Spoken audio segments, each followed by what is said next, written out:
Yo guys, I'm Yellow, a Norwegian hardcore PC gamer, and today I figured that we should talk about how Valve is not consistent in the way they're dealing out punishments towards how they're doing certain things. However, don't get your mind skewed by emotions or missed data. A lot of the times that people want this to happen intentionally. But before we do that, I want to mention in this gameplay right here, it's about, that Lem game I played the other day on the second account. It's Lem. I was still playing really good and trying to go for a couple of crazy shots. So I had some insanely lucky shots, some skilled shots, and some dumb shots, so enjoy. Anyways, yeah, so the reason for why I wanted to make this video was because of how Titan sadly got disbanded. Apparently so, because of how they were not able to get enough funding from sponsorships so that they could have salaries for all their players.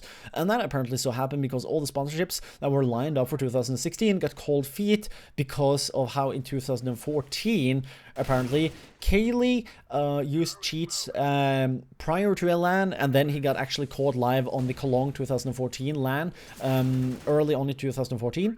Now, that doesn't necessarily line up logically. However, whether or not you want to count that as a thing or not doesn't almost matter for this video, because I figured that we should, in general, just talk about the ethics in terms of how Valve deal with rule breakings in general, because they have a couple of nuances that don't make any fucking sense at all. However, I know that we don't have all the evidence that Valve does. Like, keep that in mind, alright? In a couple of scenarios, Valve got 100% rock solid fucking proof. There's no argument. You can't argue with them because they literally have, like, it's almost as if you stole a wallet. It looks kind of strange. They now saw that you had that wallet. They took a fucking, like, 3D image of it, and you're like, nah, I never had that wallet. And then they see you with your fingerprints and that wallet in that 3D image, theoretically speaking. Futuristic example, I know. But yeah, it just doesn't really work like that way for you, I would say. But the point here, though, is that Valve being binary in the way that they punish people make no fucking sense. A good example would be how all the iBuyPower people have been banned, even though, again, I would say that all the evidence that is out there in the public is pretty damning against the people. I mean, for example, they caused a lot of image trouble towards Richard Lewis and all the people related that actually were diving into how they were throwing. And that is aside from Shazam actually being in the squeezer. He were literally being between a rock and a hard place, regardless of what he wanted to do in terms of whether or not he would reveal that the throw went down. Yeah, as far as I know, he caused the least amount of trouble and actually made it easier for Valve to figure out that this went down, which was actually, as far as I know, severe enough for Valve to permanently get rid of 3-4 players. And so here we are, and that was essentially what went down from an objective standpoint. Now, I don't really like that being a permanent ban, even though, again, I don't like the actions that the people did and how they went about it. It was actually incredibly disgusting in a lot of ways that it went down. But keep in mind that I've actually been through all of this kind of drama bullshit going down on Reddit and Twitter and all that kind of crap. But what I'm getting at here is that even if I would be pretty happy with these players never being in Counter-Strike ever again, I don't think that anything more than like 3 years or 2.5 years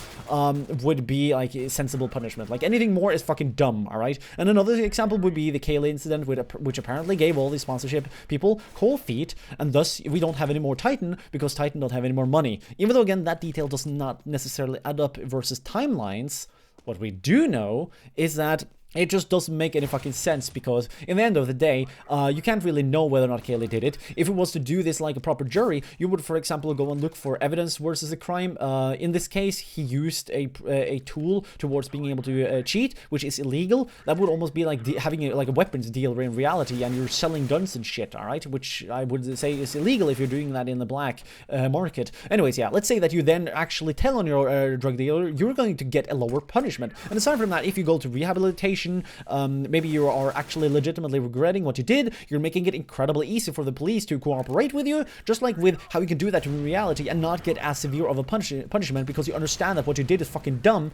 You can't do that in fucking Counter-Strike. It's dumb as hell. I don't like that at all. That doesn't make any sense. It's not rational. It's not logical. And, Valve, what the fuck are you doing? This is just seemed like a petty scaring tactic towards making people not make these irrational and dumb decisions, which they will do anyways because they're irrational and dumb. That's the whole reason for why they did it in the first place. They should probably know that this would happen anyways. So why not at least make it a little bit more understandable for them when they actually then got their hand chopped off, and now they're like, well, fuck, you can probably sew it on again. Is that how you said it in English? Yeah, you can go to the doctor and make them do that, but because of how you stole that loaf of bread, no, Jimmy, you're gonna get your hand chopped off forever, and you're never gonna have it. We're gonna throw it in the bin with the pigs. Believe me, they eat fucking everything. That's actually a true fact. Pigs are disgusting because of that, but also amazing. But yeah, anyways, that was kind of a strange tangent.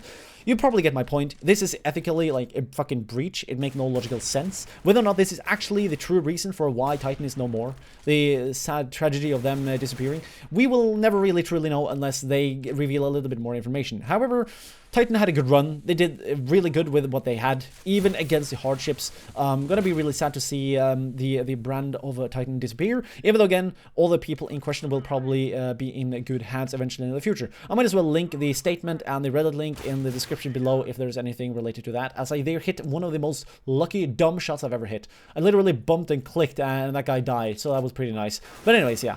Not too much more to say about this subject other than that I guess we could have a civil discussion in the description below. Keep in mind that there's a lot of details related to these cases that are a little bit hard to digest. I've gone through them manually. Going through them manually again is going to be hard because they're fucking all info. But anyways, yeah, if we have a civil discussion in the description, I mean the comment section below, we'll probably have a good time and we can talk about this issue. What I said, did it make sense? Did it not make sense? Please tell me too. Anyways, yeah, thanks for watching. Hopefully the people and the players, the French players of Titan will have a good time into the future. Here are two related videos if you want to get more educated or better at playing Counter-Strike. If you want to support me on Patreon or follow me on Facebook, Twitter, and Twitch, that would mean a lot to me. I'm broke, so any support that you can do would be amazing. Anyways, yeah, thanks for watching. Have a nice day, and don't get beastified when you play.